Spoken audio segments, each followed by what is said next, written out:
Graça e paz, irmãos. Quero convidar a igreja a abrir a Bíblia no capítulo 35 do livro de Gênesis. Gênesis, capítulo 35. Vamos ver um pouquinho da palavra de Deus. Vamos ler o que está escrito aqui. A Bíblia diz assim: disse Deus a Jacó: levanta-te, sobe a Betel e habita ali. Faze ali um altar ao Deus que te apareceu quando fugias da presença de Esaú, teu irmão. Então disse Jacó à sua família e a todos os que com ele estavam: lançai fora os deuses estranhos que há no vosso meio, purificai-vos e mudai as vossas vestes. Levantemo-nos e subamos a Betel. Farei ali um altar ao Deus que me respondeu no dia da minha angústia e me acompanhou no caminho por onde andei. Então deram a Jacó todos os deuses estrangeiros que tinham em mãos e as argolas que lhes pendiam das orelhas. E Jacó os escondeu debaixo do carvalho que está junto a Siquém. E tendo eles partido, o terror de Deus invadiu as cidades que lhes eram circunvizinhas e não perseguiram os filhos de Jacó. Assim, chegou Jacó à Luz, chamada Betel, que está na terra de Canaã, ele e todo o povo que com ele estava. E edificou ali um altar e o lugar chamou El Betel, porque ali Deus se lhe revelou quando fugia da presença de seu irmão. Amém. Este é um trecho que mostra, enfim, a chegada de Jacó. Quando Jacó teve que voltar da terra de Labão, onde ele tinha ido e casou, teve suas mulheres, suas concubinas, seus filhos, mas chegou o momento que ele tinha que voltar. E Deus disse para ele voltar, porque se ele ficasse ali também, ele seria morto. E Jacó ficou numa situação difícil, porque se ele volta para a terra do pai dele, Esaú havia jurado morte. Se ele fica na terra de Labão, ele seria morto pelos irmãos de suas esposas, pelos filhos de Labão. Então ele volta e nós lembramos de toda a saga de Jacó voltando para a terra de seu pai. E nós lembramos que foi exatamente quando ele chega no Val do Jaboque que o nome dele muda de Jacó para Israel. Quando ele sai do Val do Jaboque, ele entra no Val do Jaboque, Jacó. Sai do Val do Jaboque, Israel. E quando ele atravessa, ele encontra com seu irmão, que veio com 400 homens para recebê-los. Um exército de 400 homens não é para dar um abraço. Ele veio para cumprir a promessa. E ele veio procurar Jacó, mas encontrou Israel, não o matou. Dali, Jacó segue, e Jacó vai procurar um lugar onde ele pudesse estar com seus rebanhos, sua família. Foi então que ele chegou a Siquém. E quando ele chega, voltando de Padã Arã, que ele chegou são e salvo a Siquém, ele já estava na terra de Canaã. E ali ele armou a sua tenda. E agora, parte desse campo, ele compra do rei Ramor, que era o rei de Siquém. Então agora parece que Jacó, enfim, está estabelecido. Desculpem dar essa volta toda, mas eu tenho que chegar a um ponto com vocês. Então eu tenho que situar vocês nessa história toda. E quando eles estão ali situados, uma filha de Jacó, chamada Diná, que era filha de Lia com Jacó, ela resolveu sair para dar uma volta. A Bíblia diz que Diná, filha de Lia, ela saiu para ver as filhas da terra. Fosse aqui, ela ia ver o outlet. Mas lá, ela saiu para ver as filhas da terra. Ela, sabe como é moça, né? Parece que não mudou muito. Enquanto ela dava as voltinhas dela, ela foi pega por Siquém, o príncipe que era filho de Ramor, o rei. Deitou-se com ela e as coisas aconteceram. Isso vai gerar uma confusão. Porque o rapaz, quando se deita com ela, se apaixona com ela e quer casar. Então vai o rei na casa de Jacó. O rei Ramor pediu a mão de Diná. Pediu atrasado, mas pediu. E o rapaz também, Siquém, o príncipe. E Jacó disse, tudo bem. Estava tudo arrumado. Porém, os filhos de Jacó não aceitaram. A Bíblia diz, então os filhos de Jacó, por causa de lhes haver Siquém violado a irmã Diná, responderam com dolo a Siquém e ao seu pai Ramor, e lhes disseram, não podemos fazer isso, dar nossa irmã um homem incircunciso, porque isso nos seria ignomínia. Sob uma única condição permitiremos que vos torneis como nós, circuncidando-se todo macho entre vós. Então vos daremos nossas filhas, tomaremos para nós as vossas, habitaremos convosco e seremos um só povo. Se, porém, não nos derdes ouvidos e não vos circuncidardes, tomaremos a nossa filha e nos retiraremos e iremos embora. Tais palavras agradaram a Ramor e a Siquém, seu filho. Sabe o que aconteceu? O rei da terra se submeteu, Ramor. Todos os machos serão circuncidados aqui. Agora, nós vemos que todos eles foram circuncidados. A Bíblia diz, e deram ouvidos a Ramor e a Siquém, seu filho, todos os que saíam da porta da cidade, e todo homem foi circuncidado dos que saíam pela porta da cidade. Bem, por causa de uma exigência que nem Jacó fez, a Bíblia diz que esses dois filhos agiram com dolo. Eles estavam de má intenção. Eles escondiam algo errado no coração. Olha o que aconteceu. Todos os homens circuncidados, ao terceiro dia, quando os homens sentiam mais forte dor, dois filhos de Jacó, Simeão e Levi, irmãos de Diná, tomaram cada um a sua espada, entraram inesperadamente na cidade e mataram os homens todos. E nós falamos do Ramá. Passaram também ao fio da espada a Ramor e ao seu filho Siquém. Tomaram a Diná da casa de Siquém e saíram.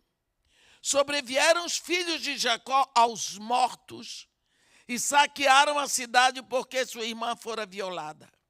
Levaram deles os rebanhos, os bois, os jumentos e o que havia na cidade e no campo.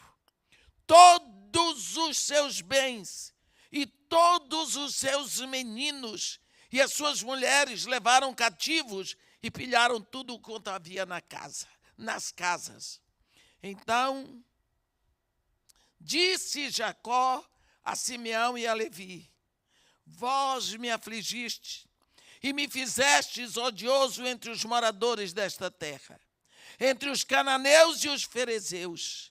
Sendo nós pouca gente, reunir-se-ão contra mim e serei destruído, eu e a minha casa. Amém. Eu não sei se você que está me ouvindo já se encontrou numa situação assim.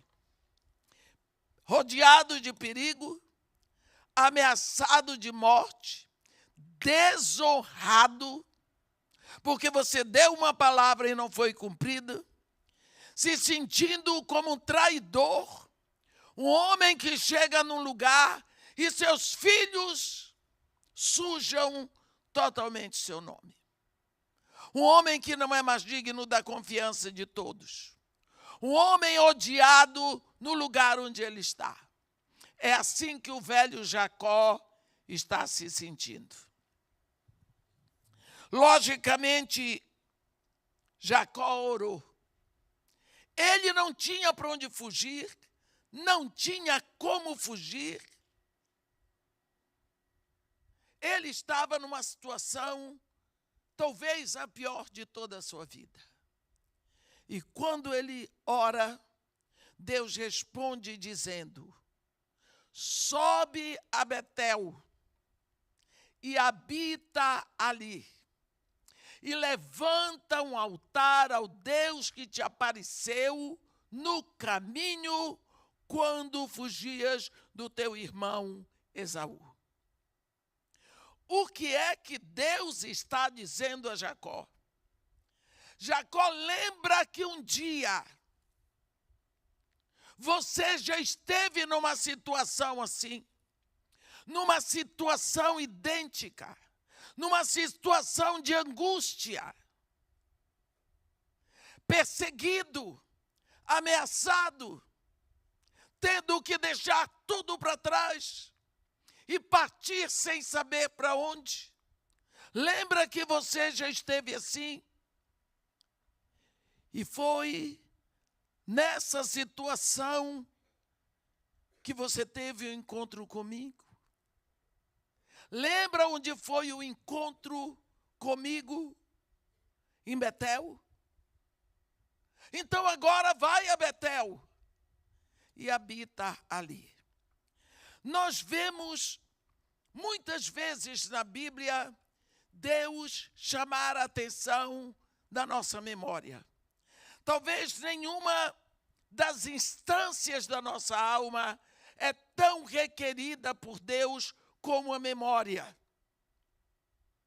A vontade já vem separada, mas a memória, Deus aqui está chamando a atenção de Jacó pela sua memória. Quando nós vemos no livro de Jonas, Jonas ia de mal a pior. E quando ele estava no ventre do peixe grande, ele não sabia mais para onde ir. Ele tinha certeza que ele ia morrer. Ele diz na sua oração: quando dentro em mim se desfalecia a minha alma, lembrei-me do Senhor e do seu santo templo. Então subiu a ele a minha oração. Na hora que Jonas achou que estava morrendo, ele foi salvo, ele foi fisgado na memória. Ele lembrou do Senhor, lembrou do seu santo templo, porque até aquela hora ele não tinha orado. Como é que ele ia orar? Clamar a um Deus do qual ele estava fugindo. Quantas vezes nós vemos Deus criar memoriais? Nós lembramos quando foi para o povo sair do Egito, Deus criou um memorial. Ele diz: este dia vos será por memorial, e vós o celebrareis com solenidade ao Senhor pelas vossas gerações, porque neste dia eu tirei as vossas hostes do Egito. Então, todos os anos, os judeus passaram a celebrar aquele dia, chamando a Páscoa, para lembrar o que Deus fez ao tirar os seus pais do Egito. Tanto que na mesa da Páscoa, a Páscoa é um jantar simples. Toda a liturgia da Páscoa é em volta de 4 taças. A primeira é Quidush. O ancião da mesa se levanta e faz a oração. Quidush é a santificação. E ele faz a oração e ele passa a taça por todos e a taça vem para ele e ele bebe. A segunda é Hagadash. Hagadash é a taça da explanação.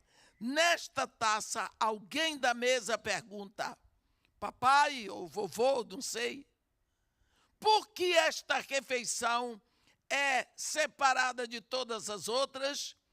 E o homem responsável na mesa vai explicar. Porque a Páscoa é um jantar separado. E ele vai lembrar e levar todos a lembrar de como Deus, com braço estendido e mão poderosa, tirou os judeus do Egito. Lembrança. Todos os anos eles têm que lembrar. Quantas vezes nós vemos quando o povo entra na terra prometida, depois que toda a população de Israel atravessou, pisou na terra prometida, o primeiro lugar é Gilgal. Os sacerdotes ainda estão no meio do rio. Deus diz para Josué, toma um príncipe de cada tribo, para que cada um deles vá ao leito do Jordão, cada um tome uma pedra. Com essas pedras vocês vão levantar um memorial em Gilgal, para que no futuro, quando vossos filhos perguntarem, que são essas 12 pedras, então lhes direis que eu atravessei Israel a pé enxuto. Porque ali naquela região é a região mais caudalosa do Rio Jordão. E então a primeira atitude de Deus na terra prometida é fazê-los levantar um memorial das 12 pedras. E então, Deus vai caminhando com seu povo, trazendo memoriais. E a última estada de Jesus com os seus discípulos numa mesa, antes dele ir para a cruz, é um memorial, dentro de outro memorial. É memória, dentro de memória. Eles estavam sentados para o jantar da Páscoa. E Jesus, então, revela a Páscoa para eles e diz, de hoje em diante, todas as vezes que sentardes para comer o pão, para beber do vinho, lembrai-vos de mim, fazei-o em memória de mim. Memória. Memória. Como Deus quer que nós usemos a nossa memória. Se foi Ele que nos deu. Olha essa situação aqui com Jacó. Jacó estava empacado, ele não tinha para onde correr. Os cananeus e os ferezeus iam matá-los todos. Olha o horror que os filhos de Jacó fizeram. Quando ele leva o caso a Deus, Deus diz para ele sobre a Betel, fica lá, habita ali. Levanta o altar ao Deus que te apareceu no caminho quando fugias da presença de teu irmão Esaú.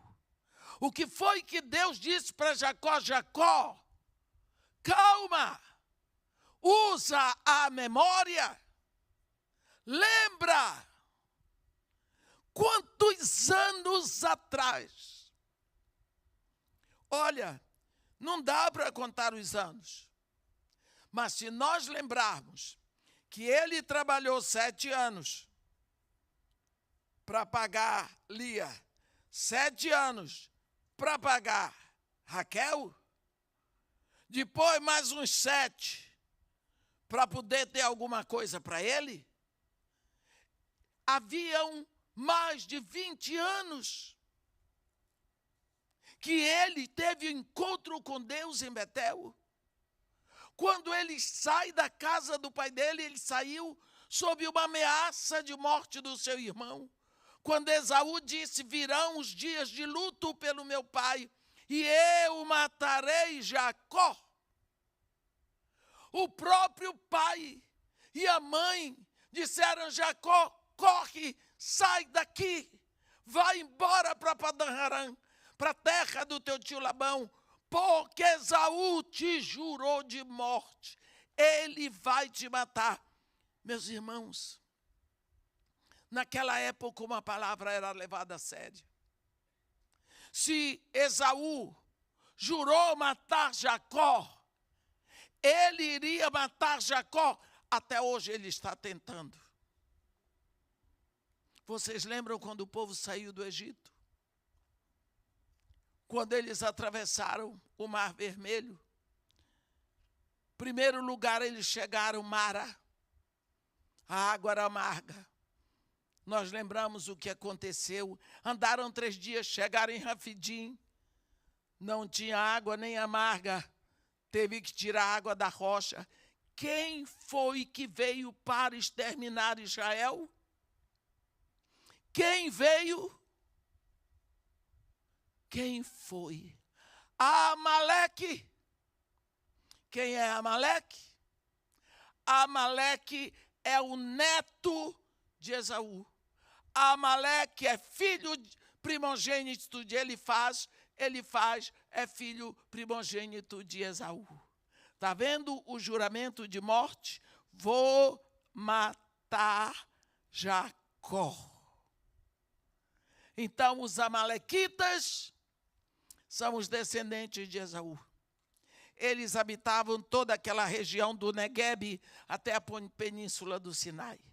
Vocês lembram da guerra que ganhou porque 2 seguraram as mãos de Moisés? Eles vieram para exterminar com Israel. Eles vieram para acabar com Jacó. Até hoje, sabe o que é o Hamas? Amalequitas. Vou acabar com Israel. Vou matar Jacó. É extermínio. Então, quando Jacó fugiu da casa de seus pais, no meio do caminho ele chegou numa cidade chamada Luz, num lugar. E ali ele teve o seu encontro com Deus. E foi lá que Deus renovou com ele a aliança que tinha feito com Abraão, renovado com Isaac, agora renova com Jacó. Pronto. Deus diz para ele, lembra, Jacó, como você estava até você chegar em Betel. A sua aflição, o seu medo, o seu gemido, a sua saudade, até você encontrar comigo.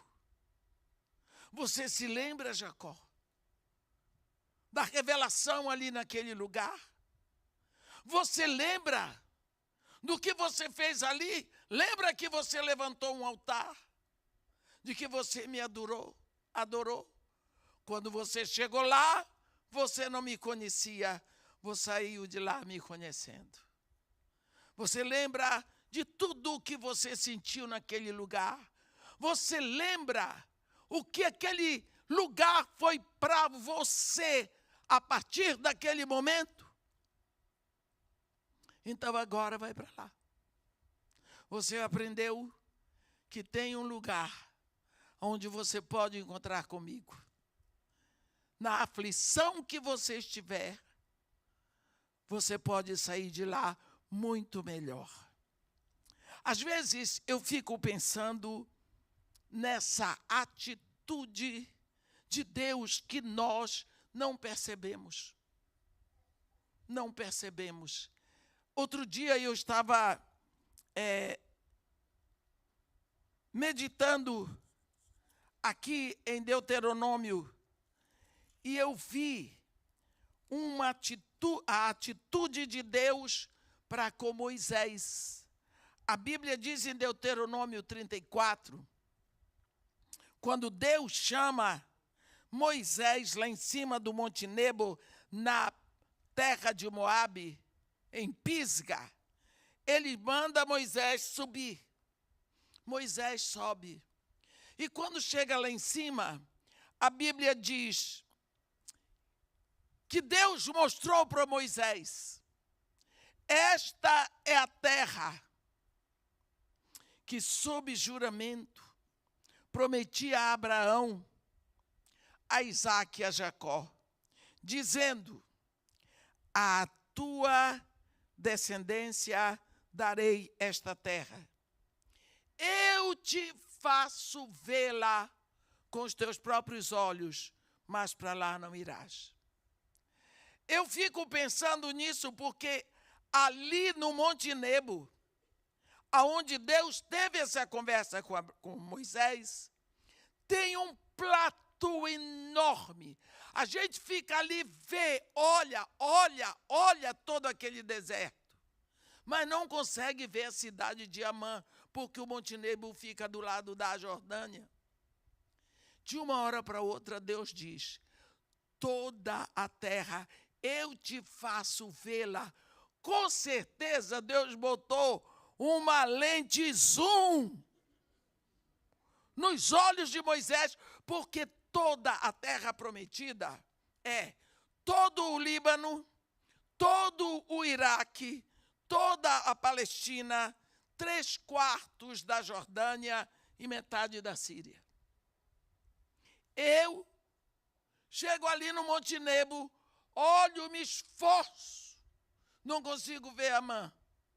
Deus diz para ele: eu te faço vê-la com os teus próprios olhos. Deus abriu a visão de Moisés. Mas para lá tu não irás. Aí a Bíblia diz assim: assim morreu Moisés, servo do Senhor, na terra de Moabe, segundo a palavra do Senhor.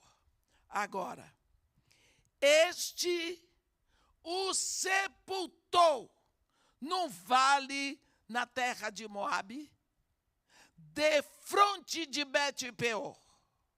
E ninguém sabe até hoje o lugar da sua sepultura. Você entendeu? Deus e Moisés, aqui no Monte Nebo, Deus mostra tudo, Deus fala tudo, e Deus diz para tu não vais para lá. E Deus tira o sopro de vida de Moisés. E Moisés cai morto. Aqui em cima, no Monte Nebo, a Bíblia diz que Deus o sepultou no vale. Lá embaixo. Você sabe o que aconteceu? Deus tomou aquele corpo, trouxe para o seu peito, no meio dos seus braços, desceu o vale com Moisés no colo para sepultar lá embaixo. Se isto não é amor, se isto não é cuidado, se isto não é carinho, eu não sei mais é de nada. Olha o cuidado, Olha a intimidade. A Bíblia diz que foi Deus que sepultou Moisés. Moisés morreu lá em cima no monte e Deus o sepultou no vale. Quantas vezes nós esquecemos do lado paternal de Deus, do cuidado que Deus tem, mas Ele quer que você lembre, que você use a sua memória para lembrar o que Ele tem feito por você. Nós estamos começando um ano. Você já parou para lembrar? Você só precisa de 10 minutos. Qual foi o seu primeiro encontro com Deus? Quando foi que você ouviu falar deste amor? Quando foi que este amor lhe atraiu de forma que você se rendeu? Você já pensou nisso? Você tem lembrado disso? Quantas vezes a palavra de Deus diz, não vos esqueçais. Ou então, lembrai-vos. Porque a nossa memória, na maioria das vezes, ela é seletiva. E ela prefere lembrar das dores. Ela prefere lembrar dos problemas. Ela prefere segurar o lixo. E Deus diz, não, sobe a Betel. O lugar do encontro. O lugar da alegria. O lugar da solução. O lugar da direção. Para de pensar. Por que você chegou lá? Da perseguição que vinha atrás. Quantas vezes você tem parado para pensar no bem que Deus lhe tem feito até hoje? Quantos perigos você tem passado até hoje na sua vida? Você nem viu o perigo. Porque quando você se assenhorou dele, já havia passado. Nós precisamos lembrar das coisas boas. Porque quando eu lembro daquilo que é bom, aquilo que conta, então o meu coração se torna cada vez mais grato. Um dos grandes problemas do evangelismo hoje é que nós saímos pregando um Jesus que vai fazer. Nós esquecemos de pregar o Jesus que já fez. Já está tudo pronto. Lá na cruz do Calvário, Ele comprou com seu sangue aqueles que procedem de todo o povo, raça, tribo e nação. Com eles formou reino, sacerdotes para o seu Deus e Pai. Já está pronto. Se eu vou pregar um Jesus que vai fazer, eu posso me decepcionar. Porque é possível que Ele não faça as coisas do jeito que eu quero. Mas se eu prego um Jesus que já fez, todo mundo vai ver que Ele já fez. Existe uma diferença muito grande entre o batismo de João e o batismo de Jesus. O batismo de João chamava para o arrependimento porque o reino ia chegar. Então ele levava as pessoas a olhar para frente, o Cristo ia chegar. Mas o batismo de Jesus nos leva a olhar para trás. Para o Calvário já aconteceu. O reino já chegou. Já está tudo pronto. Então, quantas vezes nós esquecemos de lembrar que Jesus Cristo já fez tudo, que já está tudo pronto, que nós só precisamos segui-lo. Quando seguimos Jesus, olhando para Ele e vendo nele o Cordeiro de Deus, nós seguimos pelo que Ele já fez, pelo que está pronto. Quando nós olhamos esta situação aqui, esse conselho, no meio do pânico, da dor, da incerteza, da angústia, do perigo, Deus diz para ele: sobe a Betel e habita ali. Quer dizer, naquele momento, Deus leva Jacó a lembrar que já houve um momento na vida dele em que ele estava sendo perseguido e caçado para ser morto. Mas na morte não aconteceu. Será que você tem alguma coisa no seu passado para lembrar? Qual foi o momento em que você encontrou pela primeira vez com o seu Senhor Jesus? Quando foi que aconteceu a sua entrega? Você se rendeu a Ele? Às vezes você vinha ouvindo falar dele de tantas maneiras, mas teve o dia que você se rendeu. Aquele dia, o seu coração foi rasgado. A aliança que Deus faz com Abraão, capítulo 17 de Gênesis, é circuncisão. É interessante que depois do dilúvio, Deus começa a falar de sinais, sinal de aliança. Porque antes do dilúvio, ele tinha dado uma promessa a Eva, da aliança edênica.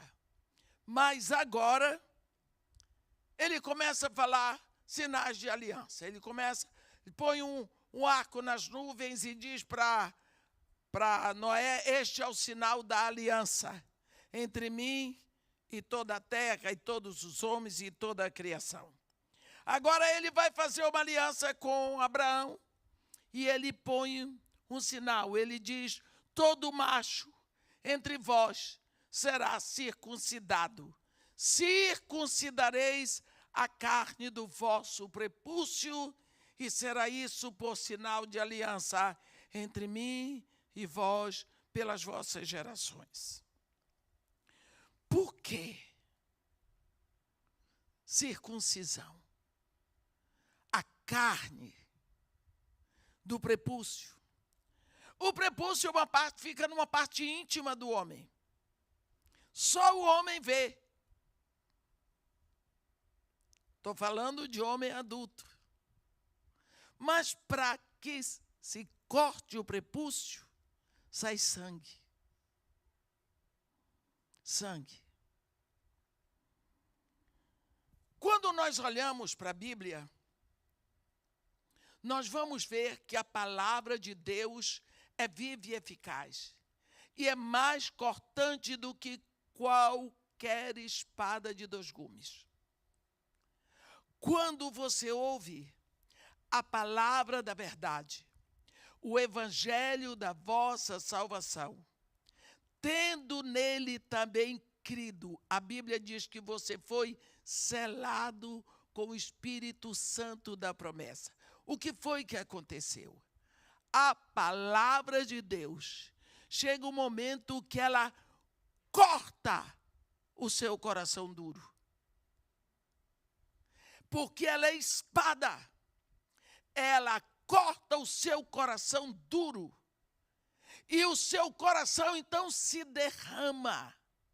Porque na hora em que seu coração é tocado pela palavra de Deus, ele se abre. Ele é circuncidado.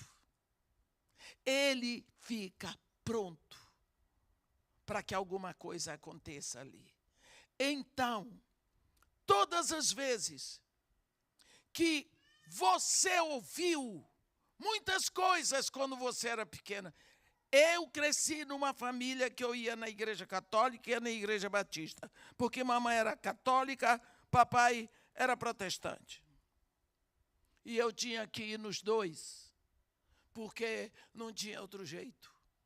Então, 6h, domingo, eu tinha que ir para a igreja católica, para chegar, tomar café, para 9h estar na escola dominical da igreja batista. Eu achava ótimo poder passar a manhã na igreja batista. Já nasci protestante. Não adiantou o esforço da minha mãe. Mas o irmão dela era o padre da cidade. Ficava feio. Eu não ia à missa. Mamãe não admitia. Então eu ouvia tudo. Eu ouvia de Jesus na igreja católica, ouvia de Jesus na igreja batista. Ouvia parábolas, tudo. Depois fui interno em colégio de freira. As freiras nunca me ensinaram nada errado. Mas elas deram o que tinham. Elas tinham terço. Elas tinham aquele negócio dos santos. Eu não gostava. Mas eu também não era flor que se cheirasse. As freiras botavam de castigo, porque não era fácil, para rezar terço. Eu ficava lá. Eu rezava o primeiro e dizia, esse vai com a outra, esse vai com a outra, esse vai com a outra. Não rezava, não. Idem. No instante eu rezava o rosário. Mas uma coisa é certa. Eu cresci ouvindo. E lá na igreja batista, eu ouvi o evangelho. Eu era crente. Sabe o que é ser crente? Não bebo, eu não fumo, eu não uso biquíni. No meu tempo, o crente não usava biquíni. Eu não vou na festa, eu não canto música do mundo. Não vou à boate. Sou crente. Parece até que Adão fez alguma coisa assim lá no Éden, né? Porque é isso que é pecado. Meus irmãos, eu fui organista da Igreja Católica. Por 6 anos. Aprendi órgão de tubo. Eu sei tudo quanto é encíclica papal. Porque tenho uma memória que Deus me deu. Eu sei.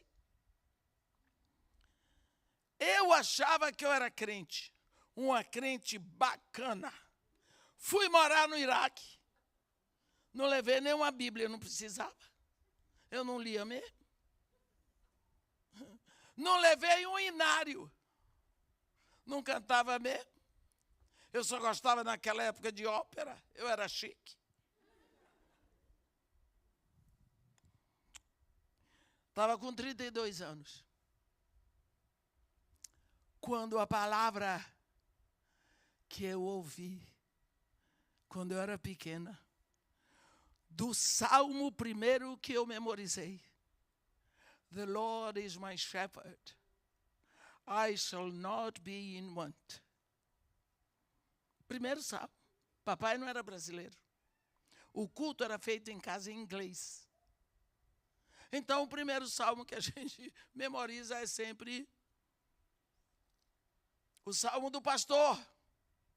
Eu sabia o salmo do pastor em inglês, sabia em português, mas eu não conhecia o pastor do salmo. Mas eu sabia o salmo do pastor. Aos 32 anos, esta palavra veio e rasgou meu coração. Eu morava na terra de Abraão, na Caldeia. Esta espada, esta palavra, rasgou meu coração. Eu sei, naquele dia, eu me rendi.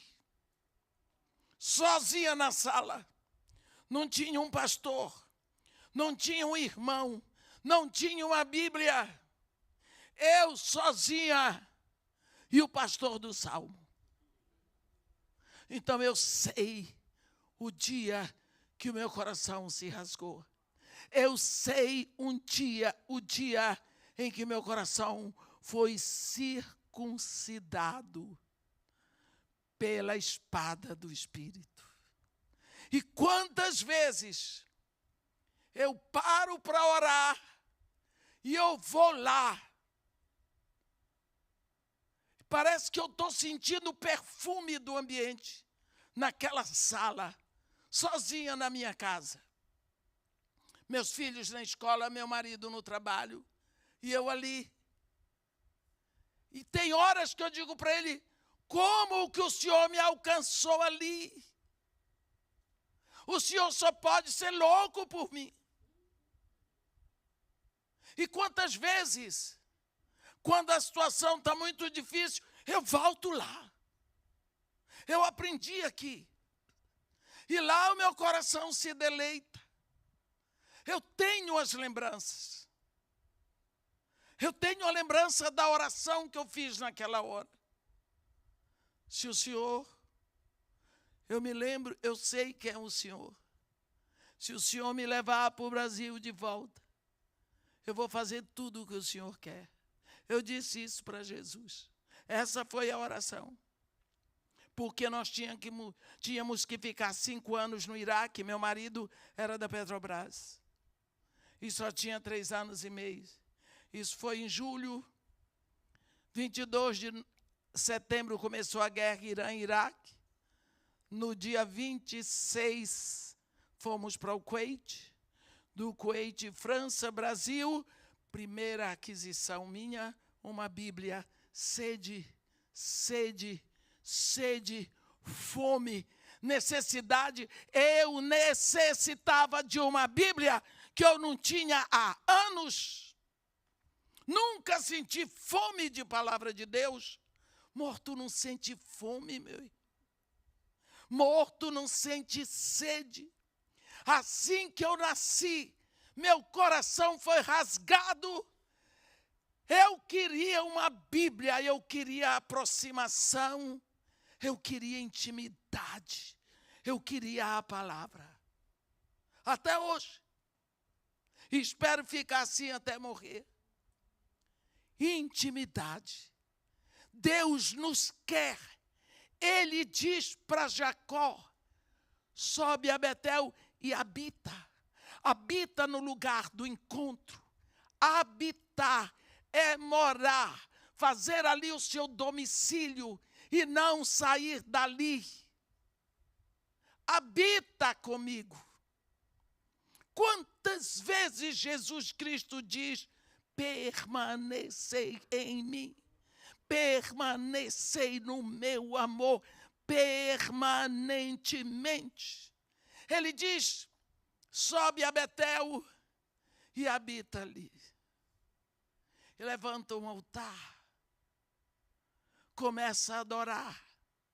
Abre a tua boca, como é que se adora? Abre a tua boca, te comunica com Deus que te apareceu no caminho. Ele pega você no caminho. Eu não sei qual foi o caminho onde ele lhe pegou, onde ele circuncidou o seu coração, onde ele abriu seus olhos para ele. Ele quer ser lembrado. Ele quer ser buscado. Ele diz, buscar-me-ás, eu serei achado de ti, se me buscares de todo o coração. Há um momento na Bíblia em que Jesus Cristo tem um encontro, lá em Lucas 19, ele tem um encontro com um homem. O homem tinha certeza que ele queria encontrar Jesus. Ele não sabia que era Jesus que queria encontrar com ele. O nome dele é Zaqueu. Zaqueu tinha tanta vontade de chegar perto de Jesus. O coração dele palpitava por Jesus. Primeiro de tudo, ele era odiado pela população, porque era cobrador de imposto. Quem quer pagar imposto? Ninguém gosta. Naquela época, pagava tributo para o Império Romano. imposto para a dinastia dos Herodes. Os Herodes eram odiados, porque eles eram quase uma ditadura amonita dentro de Israel. Então o povo não gostava de Zaqueu. Se ele ficasse no meio da população, não dava certo, porque ele era um homem muito rico. E outra coisa, ele era baixinho. Acho que ele era menor do que o normal daquela época. Mas ele era muito inteligente. E ele tinha no coração um desejo muito grande de estar perto de Jesus. Sei lá, o coração dele queria Jesus. Queria. Aí, quando foi um dia, lá vem Zaqueu passando, ele viu uma população. Ele procurou saber, era o Nazareno. O coração dele, isso por minha conta, o coração dele se agitou. Ele imaginou uma estratégia, ele disse, ele vai passar aqui. Viu um pé de sicômoro, se eu subir no sicômoro, ele não vai ver, ninguém vai me ver, e eu vou ver de perto quando ele passar. O sicômoro é uma árvore que a gente não pode dizer que é um arbusto.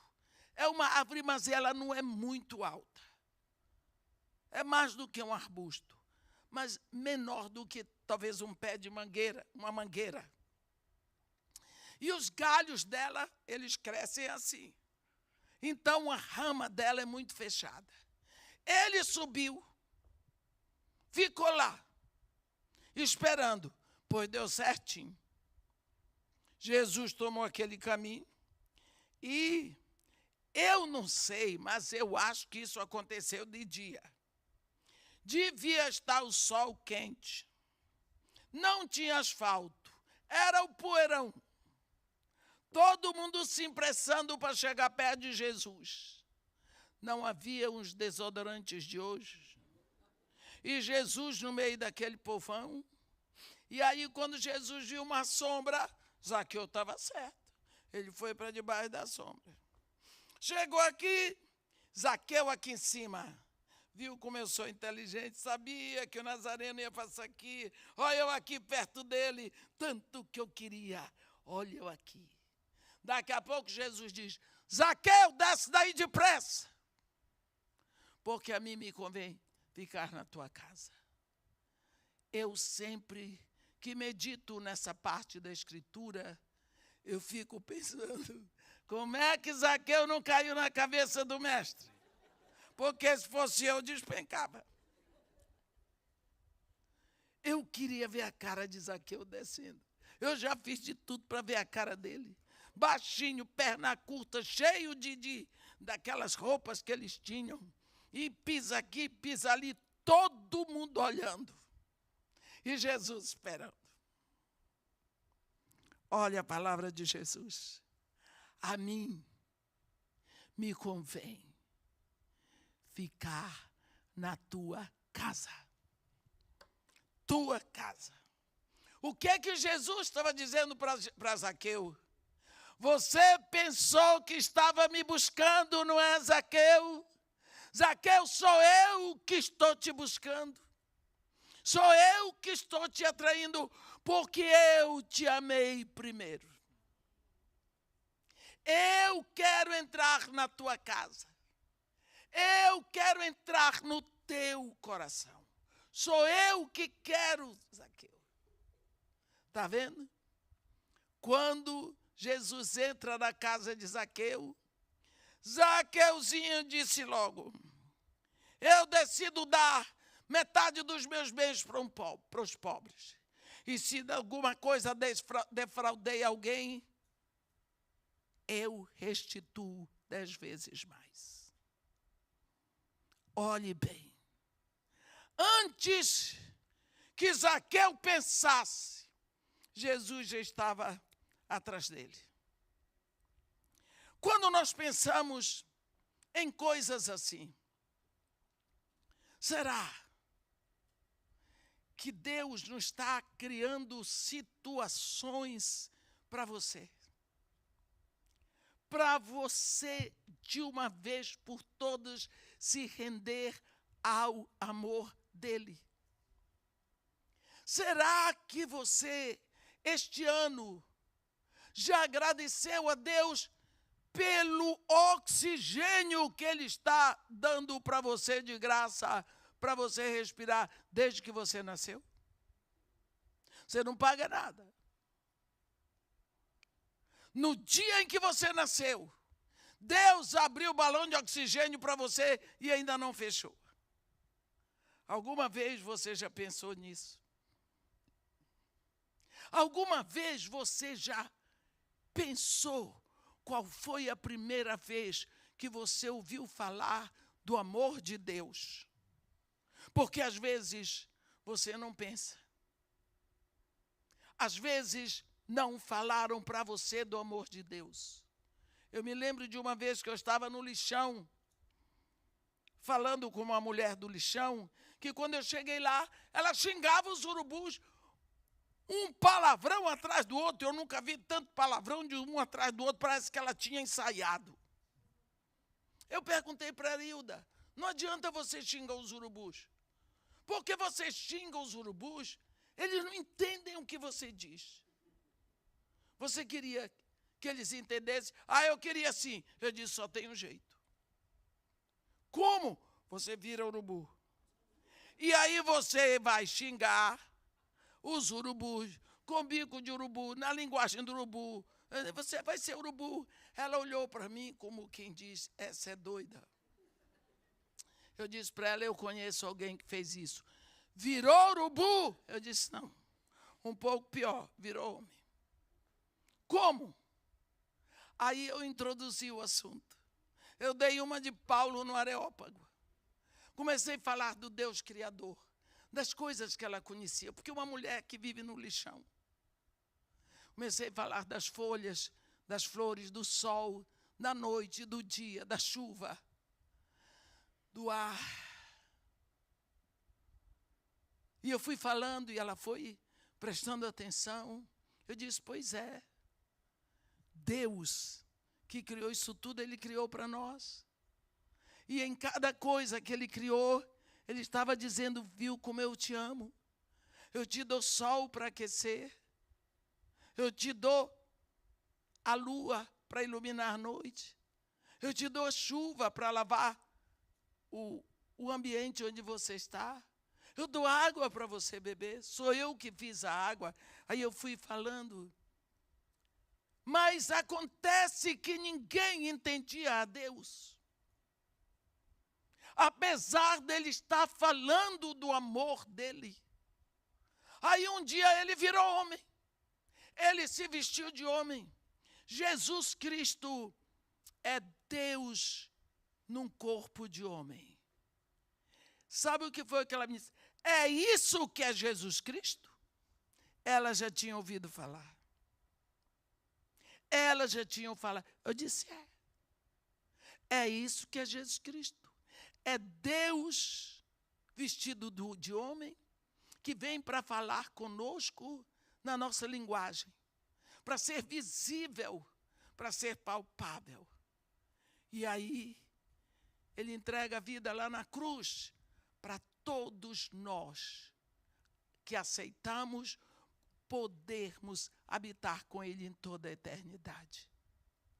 Esta mulher, quando morreu, já era presidente do círculo de oração, dali, de Jardim Gramacho. O que eu quero dizer é que muitas vezes nós esquecemos do bem que Deus já fez, de tudo o que foi feito. Olha, no Antigo Testamento, o amor era falado. Amarás o Senhor teu Deus de todo o teu coração, de toda a tua alma, de toda a tua força, de todo o teu entendimento.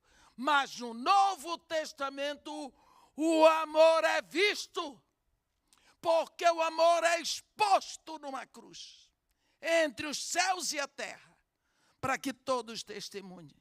Até os inimigos de Deus puderam testemunhar Jesus na cruz.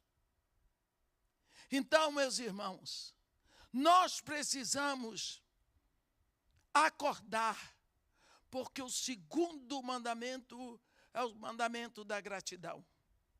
E nós nunca seremos gratos se nós não lembrarmos o que já está pronto, o que já foi feito. Jesus Cristo diz: não temais, pequenino rebanho, a vosso Pai aprouve dar-vos o seu reino. Deus já nos deu o seu reino, Deus já nos deu o seu Filho, Deus já nos deu o seu Espírito. Que mais falta? Falta aceitarmos isso tudo e lembrarmos disso tudo com gratidão. É preciso que tomemos tempo, agora no primeiro mês do ano, para fazer um levantamento de tudo o que podemos lembrar que Deus fez por nós. Mesmo na hora do sofrimento, Deus estava operando a seu favor. Mesmo na hora da dor, Deus está mantendo você vivo. Mesmo na necessidade, Ele está fortalecendo os músculos da sua fé.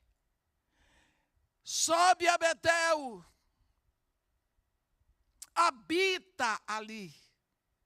Levanta um altar ao Deus que te apareceu no caminho quando fugias da presença do teu irmão Esaú. Procure um lugar onde você possa descansar no coração. O momento do primeiro encontro, quando você ouviu falar do amor de Deus derramado em Jesus. Tire um tempo, fique ali, habite, levante um tempo de adoração, porque Deus quer que você lembre desse primeiro encontro, desse primeiro amor, que é o amor primeiro. Amém? Que Deus nos abençoe e nos guarde, que faça resplandecer seu rosto sobre nós e tenha misericórdia de todos nós. Amém.